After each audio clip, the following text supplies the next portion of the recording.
Picking up from where we left off last time, will running kill gains?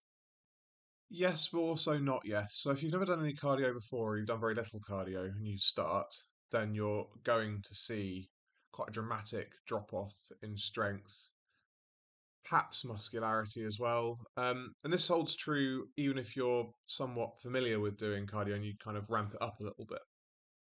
So you'll see a drop off, I say, particularly in strength.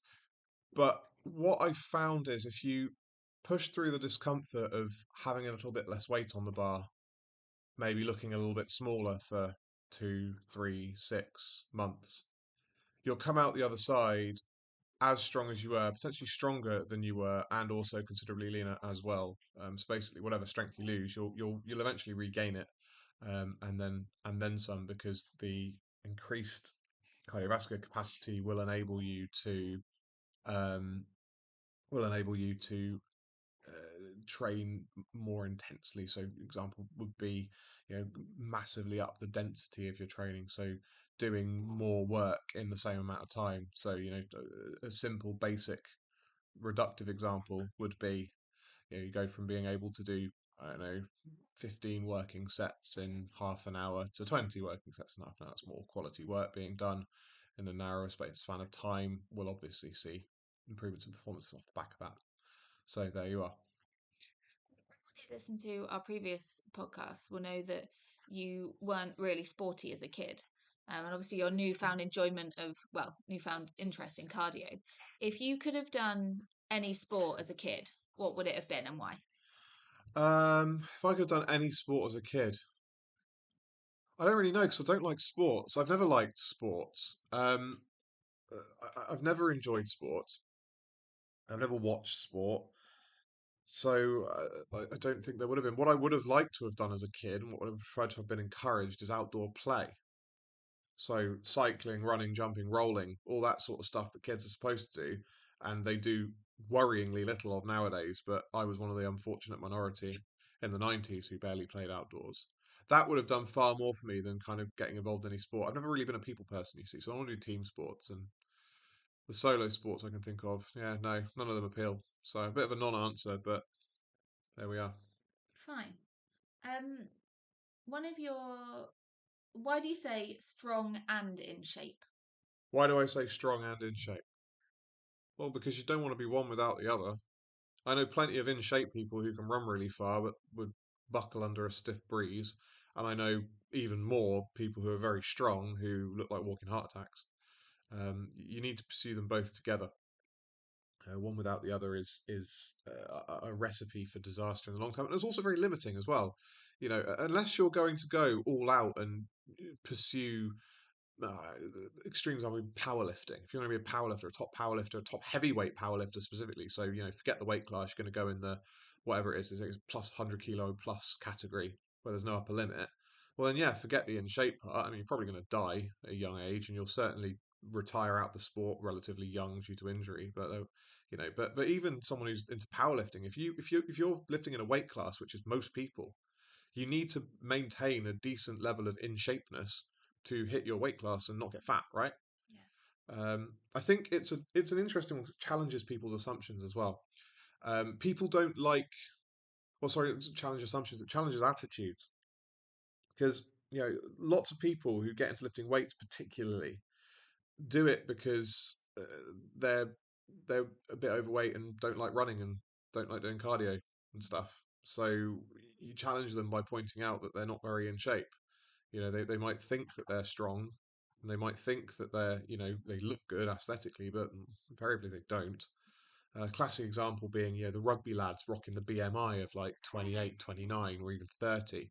And they'll be like, oh yeah, my BMI is high because of muscle, and I'm not actually that fat. Yeah, I've got the faint outline of abs when the sun is a particular point in the sky and I'm in a specific mirror in a particular pose. It's like, no, no, mate, you don't look like Steve Reeves, who possessed arguably the best natural physique of all time. And even at his heaviest, his BMI, I think I calculated it a little while ago. I think it was about 28 or 27 point something or other. It's like, you don't look like him, and your BMI is higher than his. So I'm sorry, mate, you're fat. So not really answering the question there, but it's more of a concept than it is something that I can easily define. Yeah, no, that makes sense. Um, I think at last count you were at nearly 20 books written. Yeah. Which is your favourite or one that you're most proud of? Oh, say Greek Physiques. It's most expensive. Okay. No, the Greek Physique's a good book. I wrote it as a spiritual successor to the Weight Loss Manifesto, which is my second most popular book. Um, and it is a standalone book, and you don't need to have been fat to benefit from it. But it leads on really nicely from that, and it is. I sold it as a system that you could potentially run indefinitely in different guises, and that's absolutely the case. I got a guy who just finished working on it with me as a private client, and yeah, he's a bit of an overweight chap. He's doing really well though, and you know he ran all the way up to phase three. We didn't. I showed him phase four, but he's not opting for that yet. It's an optional advanced phase, and that's a good decision, I think. And now, because he's overweight, he's going to go back to the phase one, which is a lot of general physical preparedness and conditioning work. And he's just going to run that a few times back to back to get his weight down, and then he can then proceed through it into phase two and then to phase three. He'll probably stay in phase two for a little while, I suspect, to build up a nice foundation of strength. And then I imagine he'll move forward to phase three, and then run that for a very long time indeed, and then just kind of going back through the loop as time goes on. It's also very flexible, so you can add things to it without necessarily destroying the essence of what's underneath. So a lot of programs are overly prescriptive, I think, whereas this one isn't so much. So that's why I Mhm. like it. It's really long as well. I think the book weighs about a kilo. Excellent. It's quite a nice package to go through people's letterboxes. You just push it through and crack onto the floor. It's four phases, did you say? Yeah, well, there's three mandatory and one optional phase. Yeah, some people will never do the fourth phase. The fourth phase is written with advanced trainees in mind. It's something to be run with only after kind of lengthy consideration and honest appraisal of where you're at. So, And the answer may be the same, but which of your books did you enjoy writing most? oh, which do I enjoy writing the most? Believe it or not, Bodyweight Buccaneer. I enjoy doing that the most, probably because I mean it's a compilation of two of the Phil Timon letters Mm. plus some bonus material, but it was a massive sea change in the way that I was training. You know, quit the gym for the Mm. first time, ever, and it was the first time I've not held a gym membership since I started training, and was doing a lot of outdoors stuff in the summer, and feeding into that process was quite an enjoyable writing process, and kind of patching up holes in the program as I discovered them, and then incorporating that into the newsletters, which then kind of got put into the book. So, Talking of outside training, why do you prescribe walking every day? because when I was at school, I learnt that being able to move was a fundamental characteristic of a living being. It's how we categorize life. Exobiologists and things, when they're looking for aliens, one of the things that they need to say, yes, this is definitively an alien, is that it moves. So if you don't move, you're not alive. And I think it's a good litmus test for people who are actually serious. Yeah, Like if you can't summon the motivation to stand up and walk for 20 to 45 minutes a day, then you need a different hobby. Go collect stamps or something, because there's just you're just not a serious person. So I can't help you, and I don't think anyone who's being honest can help you either. So that's another reason why I have it as a rule, because it puts off people that kind of just want to go to the gym and lift weights and not do anything else, or want to do their running and just run and then think that that's enough and not do the walking. Because even for people who just do a lot of cardio, like you need to do the walking as kind of an act of recovery. yeah, These people are constantly injured. They struggle hugely with their body composition and generally have hectic lives that I'm going to say willfully unplanned. The sort of people who are late to stuff. yeah. I just don't like those people. So that's why I mandate it. Fine. I know my questions seem to have jumped round a little Mm. bit today, but I've got a few on the same It's a bit topic. early for this, Jess. That's all right. What's the best exercise to train your back? Train the back. Well, you need to train the back broadly in two ways. You need to train it through vertical pulling and horizontal pulling. So, two best exercises for training the back because you don't really have one without the other. Um, for horizontal pulling, this might surprise you. I actually like seated cable rows the most of all the horizontal pulling exercises. I think that they are uh, the amount of tension you can generate and the pump that you get. You walk around like a flying squirrel when you do them properly. Mhm. Do a lot of high quality volume as well, which as I've touched on previously is very important for shoulder health. And with a relatively low load on your ability to recover. And vertical pulling was really only well. This also might surprise you. I actually like pullovers, Yeah. dumbbell pullover, really old school exercise. Don't really see them done anymore. A lot of people erroneously believe it's a chest exercise. It does have an effect on the chest. The old timers would say it expands the rib cage. Now, I don't know if that's possible or not. All I can say is that I've consistently done pullovers, and it appears that I've got a very quite an expanded rib cage, haven't I? Yeah. And people who have done them with me for a long time do notice that fullness of rib cage. So I don't know. I don't know. Maybe someone will tell me one day, or I could probably look it up, couldn't I? But I can't be Mhm. asked. But no, it's also a lat exercise, but it's primarily a lat exercise, vertical pulling exercise.